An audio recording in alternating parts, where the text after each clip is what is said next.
Hello viewers, কেমন আছেন সবাই? চলে আসলাম নতুন আরেকটা রাউটার রিভিউ আনবক্সিং নিয়ে। আজকে যে রাউটারটা রিভিউ আনবক্সিং করবো, রাউটারটা হচ্ছে এলবি লিঙ্কের একটা router, 4 antenna. LB link router সম্পর্কে প্রথমে কিছু কথা বলে নিই। এলবি লিঙ্ক রাউটার কিন্তু অনেক আগের রাউটার, বাংলাদেশে অনেক আগে থেকে এই রাউটারটা পাওয়া যায়। কোম্পানি বা ইম্পোর্টারের গাফিলাতির জন্য এই রাউটারটা তেমন মার্কেট দখল করতে পারেনি।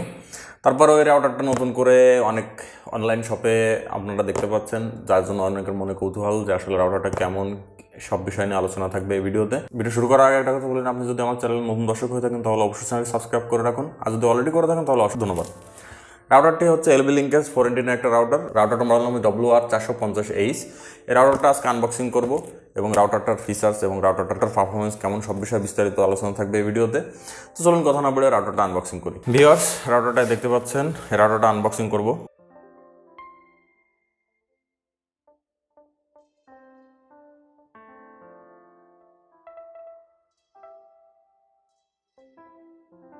পলে খোলার পরে এবার রাউটারটার প্যাকেট খুলে দেখি রাউটারটার ভিতরে আমরা কী পাচ্ছি।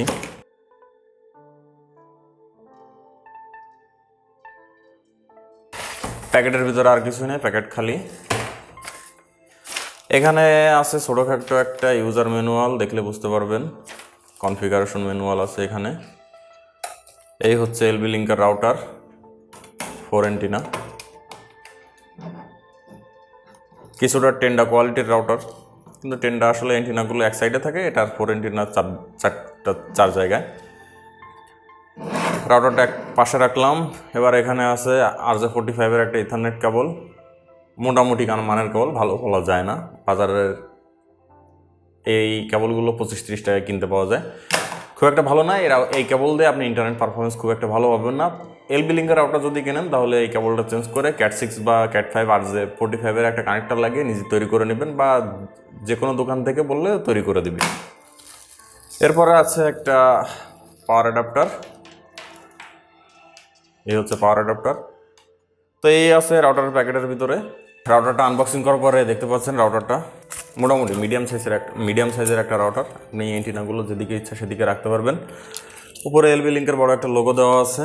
এখানে রাউটারের পাওয়ার, ওয়াইফাই সিগন্যাল, ইন্টারনেট সিগন্যাল এবং এই দুইটা ইথারনেটের সিম্বল। রাউটার পিছনে ওয়াল মাউন্ট করে রাখতে পারবেন। রাউটারের এখানে আইপি অ্যাড্রেস দেওয়া আছে, আইপি অ্যাড্রেসে ঢুকে রাউটারটা কনফিগারেশন করতে হবে। রাউটারটা কীভাবে কনফিগারেশন করবেন সেটাও আমি আমার ভিডিওতে দেখিয়ে দেবো, ফোন দিয়ে এবং পিসি দিয়ে কীভাবে কনফিগারেশন করবেন। অ্যাপস দিয়ে কন্ট্রোল করা যায় কিনা সেটাও আপনি এই ভিডিওর মাধ্যমে জানতে পারবেন। রাউটারের পারফরমেন্স সম্পর্কে বলি, রাউটারের রেঞ্জ কিন্তু অনেক। আপনি এই রাউটারটা বাজেটের ভিতরে, রাউটারটা সাধারণত মার্কেটে 1200 থেকে 1500 টাকার ভিতরে পেয়ে যাবেন। অনেক মার্কেট প্লেসে আসলে 1000 টাকার ভিতরে রাউটারটা পেয়ে যাবেন। রাউটারটার রেঞ্জ 1500 থেকে 1800 স্কোয়ার ফিট দেয়, এটা পরীক্ষিত। আপনি এই রাউটারটা যদি আপনার রেঞ্জ অনেক বেশি দরকার পড়ে, এই রাউটারটা নিতে পারেন। কম দামের ভিতরে এই রাউটারটা অনেক ভালো রেঞ্জ দেয়। পারফরমেন্সের দিকে থেকে মোটামুটি অন্য সব রাউটার মতো 300 MPS এর রাউটার, যেহেতু সাধারণত পারফরমেন্স তেমনই, কিন্তু রেঞ্জের দিকে তো অনেক হাই রেঞ্জ এটা প্রোভাইড করে থাকে। এই রাউটারের পারফরমেন্স মোটামুটি ভালো। গেমিংয়ের জন্য তেমন ভালো এই রাউটার এটা না, কারণ এটা গেমিং একসাথে 2-3জন করলে গেমিংয়ের সমস্যা হয়। রাউটারটা 3-4 মোডে ব্যবহার করা যায়। এপি মোডে ব্যবহার করতে পারেন, WSP মোডে ব্যবহার করতে পারেন, রিপিটার হিসেবে ব্যবহার করতে পারবেন। রাউটার হিসেবে তো ব্যবহার করতে পারছেনই। রাউটারের কিছু অসুবিধা আছে, এই রাউটারটার কিছু অসুবিধা আছে, অসুবিধাগুলো বলি। রাউটারটা আসলে বাংলাদেশে বর্তমান ইম্পোর্টার করা, এই বিষয়ে এখনও আমি জানি না, কিন্তু মার্কেটে পাওয়া যায় বিধায় কিনে আনবক্সিং করা। যাই হোক, আর এটা কোনো পেইড বা স্পন্সর ভিডিও না, যার কারণে যে কথাগুলো বলবো সবগুলো অবশ্যই সত্যি কথাই বলবো। রাউটারের পারফরমেন্স তো বলছি মোটামুটি, কিন্তু গেমিংয়ের ক্ষেত্রে একটু সমস্যা করে। একসাথে অনেকগুলো ডিভাইস কানেক্ট করলে রাউটারটা হ্যাং করে, হ্যাঙ্গিং ইস্যু আছে। তবে প্রথম এই রাউটারটা তেমন কোনো হ্যাঙ্গিং ইস্যু নেই, কিন্তু কিছুদিন পরে 5-6 মাস পরে যে রাউটারটা হ্যাঙ্গিং ইস্যু দেখা দেয়, অসুবিধা। এছাড়া রাউটারেরও তেমন কোনো অসুবিধা নেই। তো এবার চলুন রাউটারটা কীভাবে কনফিগারেশন করবেন দেখি। এই রাউটার পিসিতে কনফিগারেশনের জন্য সর্বপ্রথম আপনি এই রাউটারের সাথে দেওয়া ইথারনেট কেবলটি যে কোনো একটা ল্যান পোর্টে লাগাবেন এবং আর এক পাশ পিসি ল্যান পোর্টে লাগাবেন, এবং পাওয়ার অ্যাডাপ্টারটা ডিসি ইনপুটে ইনপুট করবেন এবং এটা পাওয়ারের সাথে লাগাবেন।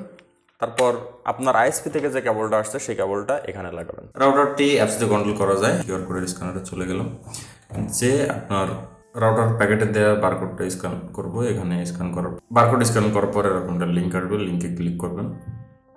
লিঙ্কে ক্লিক করলে এটা ডাউনলোড হবে। ডাউনলোড হওয়ার পর ফাইলটা ওপেন করতে পারেন। ওপেন করার পর রাউটারের অ্যাপসটা ইনস্টল করে নিতে হবে। করার পর ওপেন। রাউটারটা কানেক্ট করার জন্য এই যে এখানে দেখেন বি লিঙ্ক, আপনি এখান থেকে সরাসরি কনফিগারেশন করতে পারেন বা অ্যাপস দিয়ে কনফিগারেশন করতে পারেন। রাউটারটা কানেক্ট হয়ে যাওয়ার পর আমি এই যে বিলিং রাউটারে চলে যাব। বিলিং রাউটারে যাওয়ার পর log in with router management, এখানে আপনি চাইলে সার্চ করে নেবেন। সার্চ করে দেওয়ার পর গোতে ক্লিক করবেন। গোতে ক্লিক করার পর এখানে আপনি যেটা ইচ্ছা সেটা দিতে পারেন। আমি অ্যাডমিন দিয়ে দিলাম, মানে এটা আপনার পাসওয়ার্ড সেভ করে রাখার জন্য, পরবর্তীতে যাতে লগ ইন করতে পারেন। কনফার্মে ক্লিক করবেন। এখানে মিনিমাম 8 ডিজিট দিতে হবে, আমি 1 থেকে 8 পর্যন্ত দিয়ে দিলাম, দিয়ে কনফার্মে ক্লিক করার পর আবারও এখানে কনফার্মে ক্লিক করবেন। ক্লিক করার পর গো, এখানে আপনি সেই পাসওয়ার্ডটা দিবেন, কনফার্ম। এখানে অ্যালো দিস টাইম, এখানে রাউটারটাই দেখতে পাচ্ছেন। রাউটারটার বেসিক ইন্টারফেস এখানে দেওয়া আছে। প্রথমে আপনার যে রাউটারটা কানেক্ট আছে, যে ডিভাইসগুলো কানেক্ট করা আছে সেগুলো এখানে দেখাবে। এখান থেকে আপনি টুলসে যেতে পারেন। টুলসে গেলে রাউটারটার বেসিক যেগুলো আছে সেগুলো দেখতে পারবেন। এখানে রাউটারটা ব্ল্যাকলিস্ট করে রাখা যায়। রাউটারের অন্যান্য সিস্টেমগুলো স্টোরেজে, এখানে স্টোরেজ সাপোর্টেড ফাংশন নেই, যার কারণে এখানে আসলে দেখাচ্ছে না। এবার সেটিংসে গেলে এখানে রাউটারটা সেটিং করতে পারবেন। আমার অন সেটিং করা লাগবে, তার জন্য সর্বপ্রথম অনে যাব। রাউটার মোড আছে, রাউটার মোডে ক্লিক করব। এখানে আপনার যে কানেকশন টাইপ আছে সেই কানেকশন টাইপে ক্লিক করবেন। আমার পিপিআই কানেকশন টাইপ আছে, যার কারণে এখানে পিপিআই ইউজার নেম পাসওয়ার্ড আপনারা দিবেন। আপনাদের যেটা সুবিধা সেটা দিবেন। আপনাদের ইচ্ছা মতো আপনার আইএসপি যেটা দিয়েছে সেই আইডি পাসওয়ার্ড এখানে দিতে হবে, দিয়ে অ্যাপ্লাই করবেন। আপনার যদি ডিএসসিপি ক্লায়েন্ট হয় বা আপনি যদি রাউটার টু রাউটার কানেক্ট করেন, সেক্ষেত্রে আপনি ডিএসসিপিতে ক্লিক করবেন, অথবা আপনার আইএসপি যদি আপনাকে স্ট্যাটিক আইপি দেয় তাহলে স্ট্যাটিকে ক্লিক করবেন। ক্লিক করে আইপি বসিয়ে সেভ দিলে এখানকার কাজ শেষ। এবার ওয়্যারলেস সেটিংসে যাবেন, ওয়াইফাই সেটিংসে এখানে আপনি আপনার ওয়াইফাইয়ের নাম চেঞ্জ করতে পারেন। আপনার যেটা ইচ্ছা সেটা এখানে দিতে পারবেন আপনার সুবিধা মতো। এখানে পাসওয়ার্ড দেওয়া নেই, আপনি এখানে ক্লিক করে এখানে মিক্স ইনক্রিপ্ট দিবেন। ক্লিক করার পর এখানে পাসওয়ার্ড যেটা ইচ্ছা সেটা এখানে ইনপুট করবেন। সেটা ইনপুট করার পর অ্যাপ্লাই দিলে রাউটারটা সেভ হয়ে যাবে। বাস, রাউটার বেসিক কনফিগারেশন শেষ। এরপর রাউটারটা আপনি সিগন্যাল কানেক্ট করে আপনি রাউটারটা চালাতে পারবেন। তো চলুন এবার পিসিতে কীভাবে রাউটারটা কনফিগারেশন করবেন সেটা দেখি। রাউটার পিসিতে কনফিগারেশনের জন্য সর্বপ্রথম আপনি এখান থেকে দেখে নেবেন আপনার রাউটার আইপি অ্যাড্রেসটা কী শো করে। আপনি এটা কপি করে নিতে পারেন। তারপর আপনি আপনার ব্রাউজারে ইনপুট করবেন। দেওয়ার পর এখানে অ্যাডমিন পাসওয়ার্ড চাবে। অ্যাডমিন পাসওয়ার্ড আসলে আগে সেট করা থাকলে অ্যাডমিন পাসওয়ার্ড দেবেন, নাহলে দরকার পড়বে না। আমি পিসি ফোন দিয়ে কনফিগারেশনের জন্য অ্যাডমিন পাসওয়ার্ড 1 2 3 4 5 6 7 8 পর্যন্ত দিয়েছিলাম। দেওয়ার পর নেক্সট আমি সুইচে ক্লিক করলাম, একটুখানি সময় নেবে।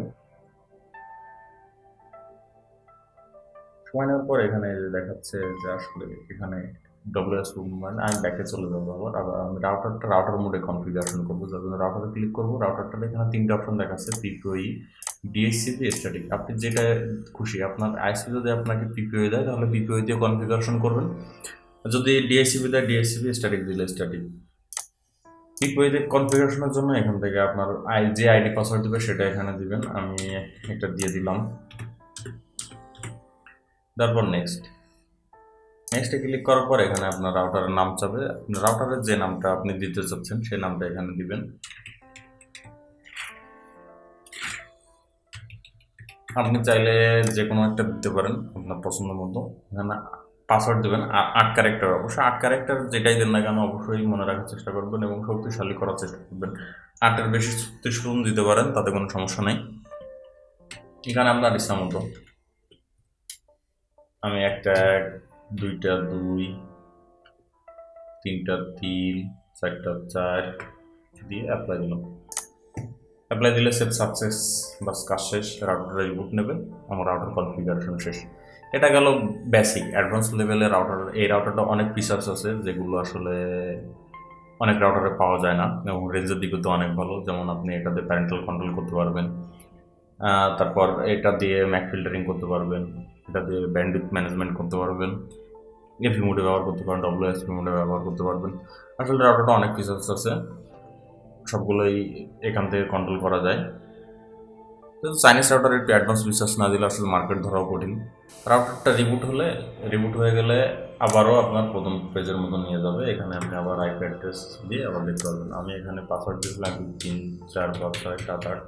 তারপর লগ ইনে ক্লিক করবেন, লগ ইনে ক্লিক করলে রাউটারটা আবার লগ ইন হবে। লগ ইন হলে আপনার রাউটারের বিস্তারিত দেখতে পারবেন এবং বর্তমান কী অবস্থায় আছে সব কিছু দেখতে পারবেন। এই যে দেখাচ্ছে রাউটারটা ইন্টারফেসটা খুবই সুন্দর। সমস্যা হলো এটা অনলি 2.4 গিগাহার্টসের, 5 গিগাহার্টসের হলে একটু বেশি ভালো হতো। অ্যাডভান্স ফিচার সবগুলো এখানে দেখতে পারবেন। চেঞ্জ মোড এখানে দেখতে পারবেন। এখানে আসলে অ্যাডভান্স সেটিংস যে one setting, plan setting, Mac filtering, DNS setup যেটা বলছিলাম। এখানে আপগ্রেড আপনার ফার্মওয়্যার আপডেট করতে পারবেন। হোম পেজ এখানে গিয়ে আপনি আপনার বিস্তারিত দেখতে পারবেন। আবার যে কী কী রাউটার আপনার কোন কোন ডিভাইসগুলো কানেক্ট আছে সেগুলো দেখতে পারবেন। অ্যাডভান্স সেটিংসে গেলে অ্যাডভান্স সেটিংসে এখানে দেখেন ওয়ান ল্যানের অপশনগুলো আছে। এখানে মোডে যদি যান তাহলে এখানে স্পিড টেস্ট করতে পারবেন আপনারা রাউটারে কতটুকু স্পিড পাচ্ছে না পাচ্ছে। যেহেতু আমার এতে কোনো ইন্টারনেট কানেক্টিভিটি দেওয়া নেই, যার জন্য এখানে আসলে কোনো সিলেক্ট করবে না। ওয়্যারলেসে যে আপনি ওয়্যারলেসের সেটিংসগুলো এখানে করতে পারবেন। সিস্টেম যে এখানে দেখেন ব্ল্যাকলিস্ট করতে পারবেন, বাইন্ডিং করতে পারবেন, চাইল্ড প্রোটেকশন বললাম যেটা সেটা করতে পারবেন, অ্যাডমিন পাসওয়ার্ড এখান থেকে চেঞ্জ করতে পারবেন। রিস্টোরে ক্লিক করলে আসলে আপনার যদি কোনো থাকে, ব্যাকআপ থাকে, তাহলে ব্যাকআপ নিতে পারেন। রিবুটে ক্লিক করলে রিবুট হয়ে যাবে। মোডে যে আপনি মুড চেঞ্জ করে নিতে পারবেন। টার্মিনেটর লিস্টে দেখতে পাবেন। আপগ্রেডে এখানে নেটওয়ার্ক নিয়ে আপগ্রেড দেখাবে না। সো এই ছিল পিসি দিয়ে রাউটার কনফিগারেশনের বিস্তারিত। সো ভিউয়ার্স, এই ছিল এই রাউটার সম্পর্কে বিস্তারিত। ভিডিও যদি ভালো লেগে থাকে তাহলে অবশ্যই চ্যানেল সাবস্ক্রাইব করে রাখবেন এবং বেল আইকনটি বাজিয়ে রাখবেন, যাতে করে আমার পরবর্তী যে কোনো আপডেট সবার আগে পান।